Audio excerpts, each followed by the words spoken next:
Hi guys, this is LG G Flex software experience.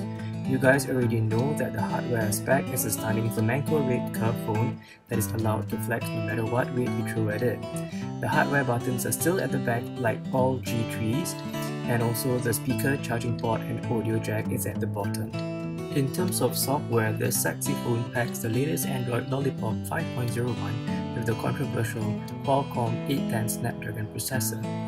As you can see, I'm not that good with Flappy Bird Lollipop version. There's a controversial Qualcomm 810 Snapdragon processor with 2 quad cores for memory-intensive games which work out different cores.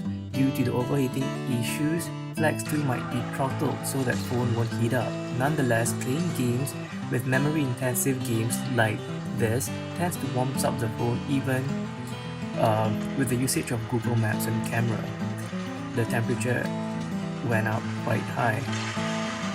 This might be more severe as throttling will kick in automatically, especially in this tropical heat.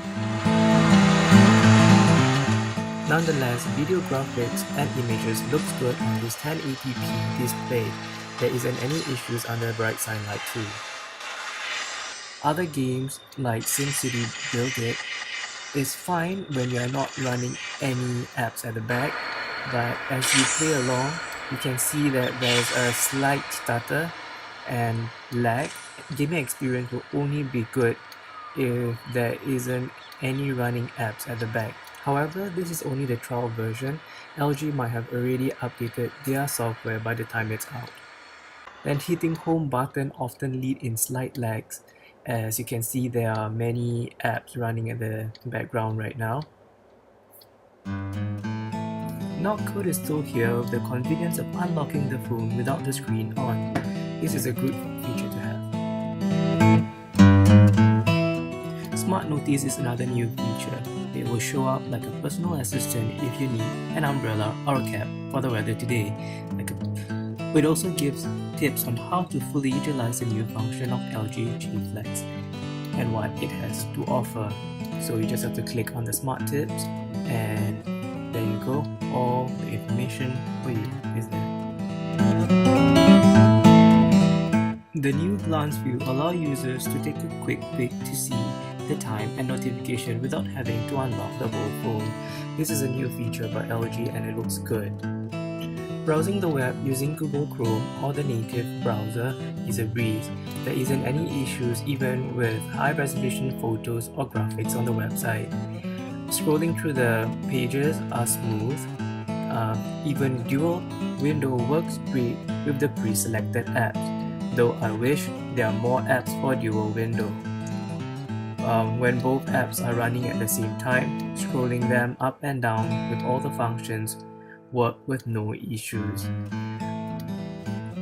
Also, you are able to readjust the windows up and down easily.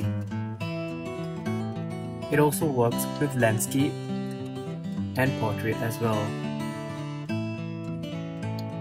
Clip tray is still here to allow multiple items to be placed on the clipboard rather than only one item to copy at a time.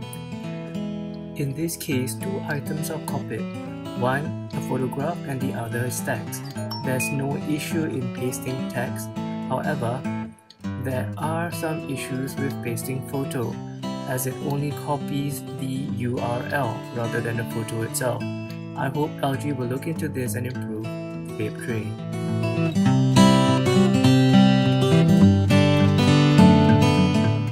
I'm not really a fan of the native messaging app by LG. It looks a bit cartoonish and the themes doesn't appeal to my liking. But the good thing is that LG allows alternative messenger apps like Google Hangouts or any other third-party apps that you can find online. Menu bars are still customizable with up to 5 menus right down below. All you've got to go is the settings, display, and home touch buttons, and also button combination. Here you can change all the 5 icons, or you can reduce up to minimum of 3 icons at the bottom. This is very versatile and I like it. The stock keyboard comes in customizable with differing heights and sizes. All you got to do is just go to the settings and drag the size, larger or smaller.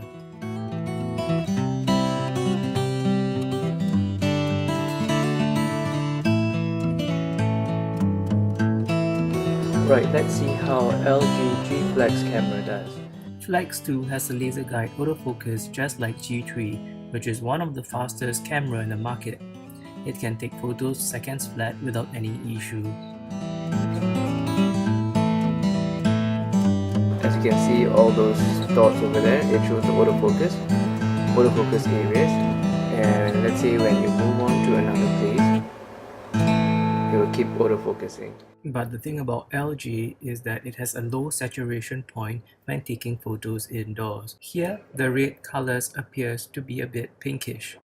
Right, and also LG has a few modes. It has dual mode, panorama as auto. So dual mode actually gives you two images, the front facing camera as well as the back. And the other mode is panorama, which you all are very familiar with, whereby you just have to move your camera to the left and right to capture panorama. I shall not do that now. Okay, and the camera don't really do well in low light conditions. For instance, I have low light over here. The image in low light is okay, but when it's blown up, it looks slightly more grainier than with a good lighting. Using HDR mode might be better in low light for LG G Flex 2. Next up is the self-portrait mode. You just have to flick with a finger so that you enter the self-portrait mode. So what happens here is that you can slide on the fingers for a beauty image so that all your blemishes will be magically gone. After you take a photo of yourself, click. All you do is just put it down and they will let you preview the photo. Controlling the shutter with the clenched fist is a major task. It takes quite a while to get the right position and it focuses to your palm, and when you open it, it starts counting down and take a photo. I tried it again for the second time and find it too difficult to achieve this. I realized that the focus on the fist will sometimes go up. Like in this case, I finally managed to get my the camera to zoom onto my fist, but when I release it, it failed. Flex 2 might have its shortcomings, but it has great advantage with its sexy curves and self-healing back. Not only it has new features, but it also packs in new hardware improvements. You can get your LG G Flex 2 on March to get a go at it.